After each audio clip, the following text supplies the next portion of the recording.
Mesdames et messieurs, bonjour et joyeux Noël à tous et à toutes. Vous suivez l'élan fréquent et vous avez bien raison. Ce mardi 23 décembre 2025, la capitale du Mali, Bamako, accueillait la deuxième conférence du Collège des chefs d'État de cette confédération de l'AES, l'Alliance des États du Sahel. Les trois chefs d'État, le Malien Assimi Goïta, le Burkinabé, le capitaine Ibrahim Traoré et le Nigérien Abdourahmane Tiani se retrouvaient donc pour la deuxième fois pour, dans le cadre de cette conférence du Collège des chefs d'État de la Confédération.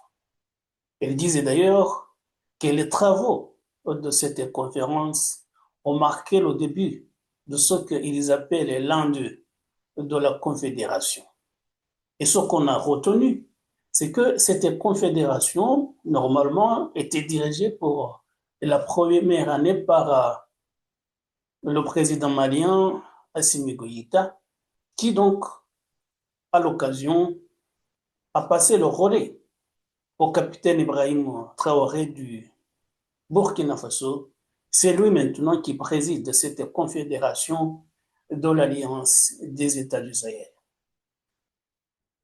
Ce qu'il faut retenir, c'est que les travaux de cette conférence ont vu l'élaboration d'autres documents juridiques visant évidemment à resserrer encore davantage les liens qui unissent ces trois pays. Il y a eu en effet la signature et l'adoption de trois protocoles additionnels au traité qui a vu la naissance de la Confédération, de l'AES. Donc, il y a eu l'adoption de 4 protocoles d'accords additionnels relatifs d'abord à la défense et à la sécurité. Le deuxième protocole d'accord est relatif à la coordination diplomatique. Il y a un protocole d'accord relatif au développement économique, au développement économique. Et enfin, un protocole d'accord relatif aux sessions parlementaires. Donc, ça veut dire que les trois pays s'engagent à mieux coordonner leurs actions dans différents domaines. Et ils ont mis l'accent justement sur les domaines pour lesquels ils ont signé ces trois protocoles d'accord. Et parlons justement de l'investissement, pardon, du développement économique.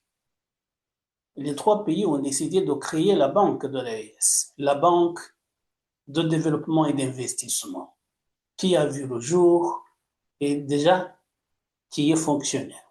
La banque a commencé à fonctionner. Et ce mardi, dans le domaine de la communication, ils ont décidé également de lancer la télévision de l'AES. Ça veut dire effectivement ce qu'on voit, c'est que les trois chefs d'État sont à pied d'œuvre et qu'ils sont décidés à aller de l'avant et à mettre en pratique les objectifs qu'ils se sont fixés. Il y a eu le lancement ce mardi de la télévision de l'AES. Et c'est bien, puisque d'après les discours des autorités de ces trois pays, il y a une guerre informationnelle, guerre menée pour eux par leurs détracteurs, leurs ennemis étrangers et même internes. Et donc, ils veulent mener cette guerre de la communication en vue de faire passer leurs idées et de mieux convaincre, bien évidemment, l'opinion publique interne et internationale. C'est ce qu'ils disent. Nous avons suivi les discours des trois chefs d'État, évidemment. Ils sont, ils sont décidés à continuer et bien évidemment, dans leur discours, ils ne manquent pas de critiquer sévèrement leurs ennemis. Parce qu'ils disent qu'il y a les djihadistes, bien évidemment, qui les qualifient de terroristes dans le Nord, mais il ne manque pas également de souligner les sponsors internationaux et ils déplorent, je cite leur discours toujours, que certains pays de la région leur sont également hostiles. Et donc, ça veut dire que pour eux, ils sont entourés de plusieurs ennemis et ils veulent en découdre avec eux. Que ce soit sur le terrain militaire, avec la guerre qui secoue les trois pays contre les djihadistes, mais également sur le plan politique et sur le plan de la communication, raison pour laquelle ils ont lancé cette télévision de l'AES.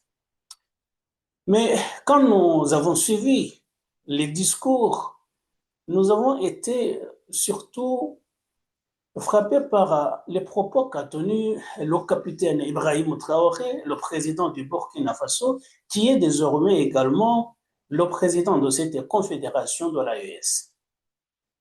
Faisant allusion à ce qu'on appelle le printemps arabe, il y a un peu plus d'une dizaine d'années, vous avez vu les événements, les manifestations qui ont fini par renverser les régimes qui étaient en place, et surtout en Tunisie et en Égypte.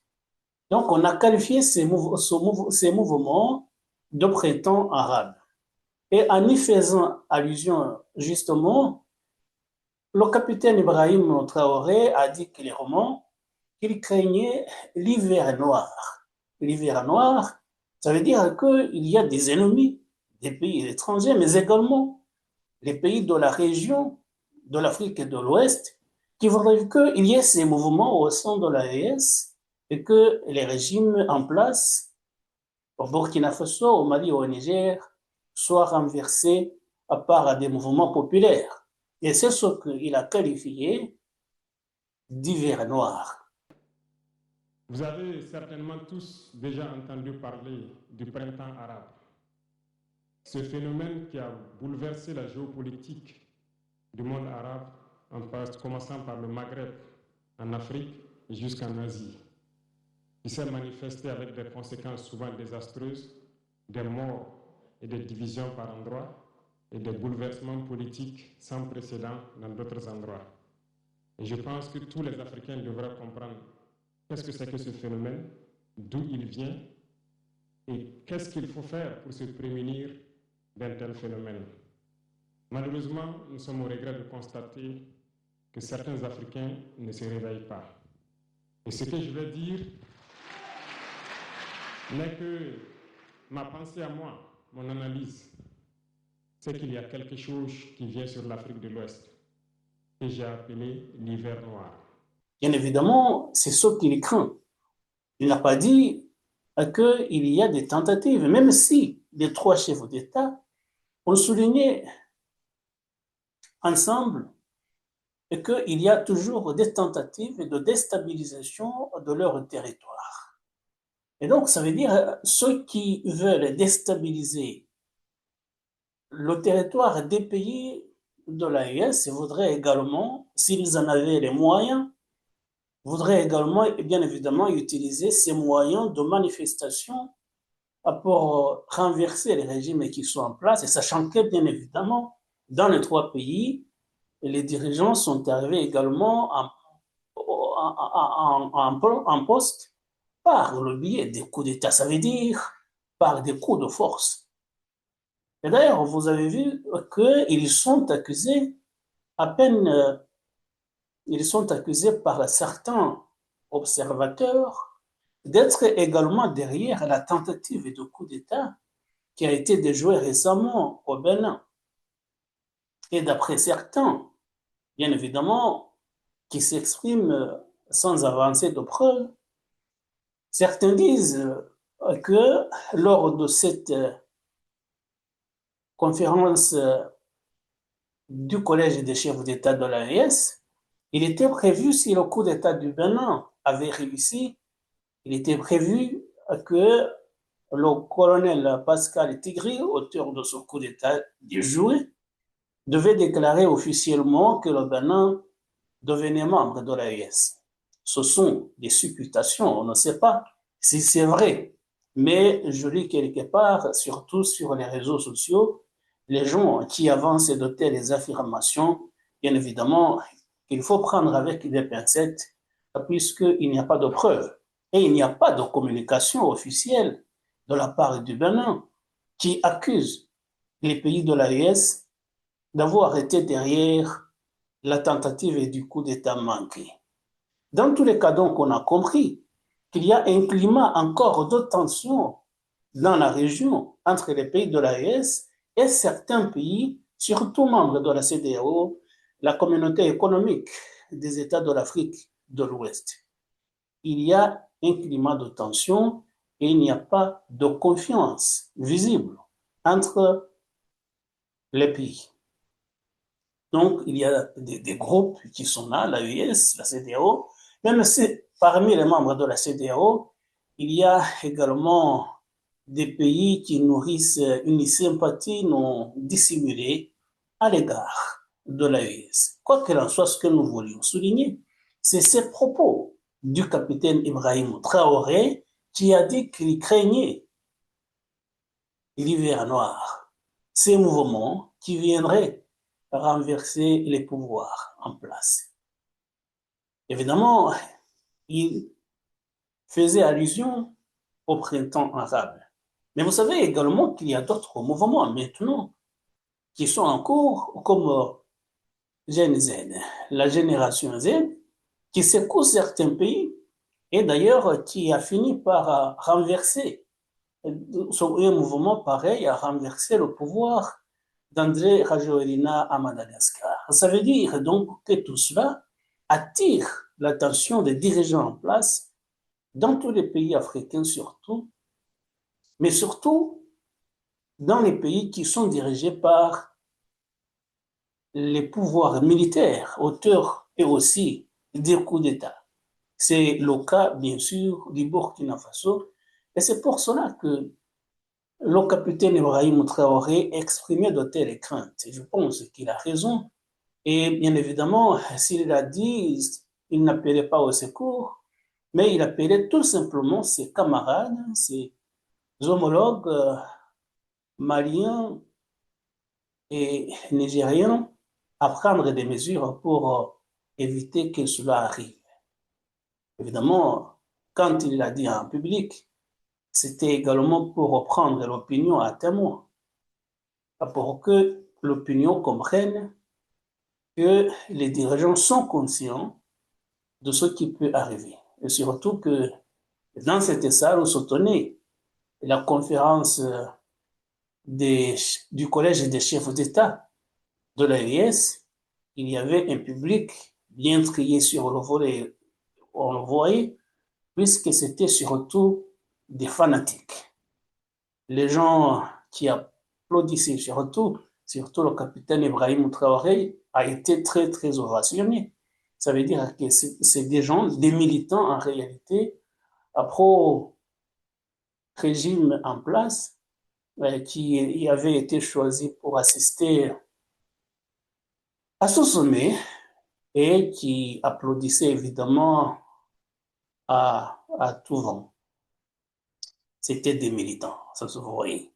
Et donc, quand le capitaine Ibrahim Traoré a dit cela, c'était pour prendre à témoin ce public qui lui était bien acquis. Voilà, on a vu donc que l'organisation, la confédération de l'État du Sahel est en train de se consolider, de s'enraciner dans cette région.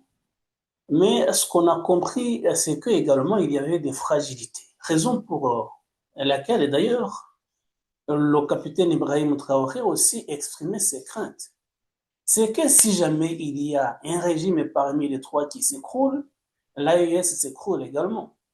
S'il y a, disons, au Mali, un coup d'État, qu'il y a un régime qui n'est pas favorable à cette organisation, bien évidemment, l'AES s'écroule.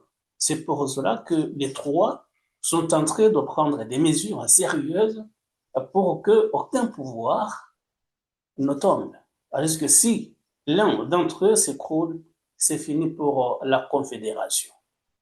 Donc, c'est une confédération qui veut le pérenne, Mais pour que la pérennité, justement, puisse avoir lieu, il faut que également les régimes restent en place aussi longtemps possible. Ce qui me fait dire, évidemment, qu'aucun des trois régimes n'est prêt à lâcher le pouvoir, puisque justement, on a vu la prolongation des transitions. C'est peut-être aussi dans ce sens pour dire, moi, je reste en place pour que je consolide mon régime et que, bien évidemment, j'en profite pour consolider l'AES, ça veut dire l'Alliance des États du Sahel. Donc, chacun pourra se faire une opinion si c'est bien ou si c'est moins bien, j'en sais rien.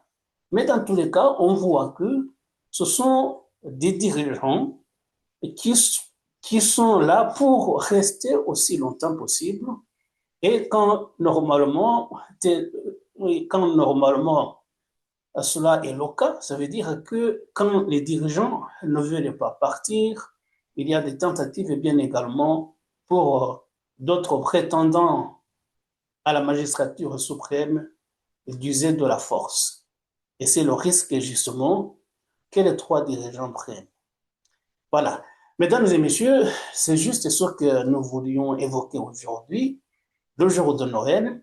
J'en profite pour souhaiter à chacun d'entre vous une excellente fête, une excellente fin d'année. Bien évidemment, je souhaite que chacun d'entre vous commence le nouvel an 2026 dans de meilleures dispositions et que l'année qui vient vous soit bénéfique sur le plan de la santé, sur le plan de votre bonheur et sur le plan de la prospérité. Merci encore une fois de nous avoir prêté attention et à très bientôt pour d'autres sujets. Au revoir.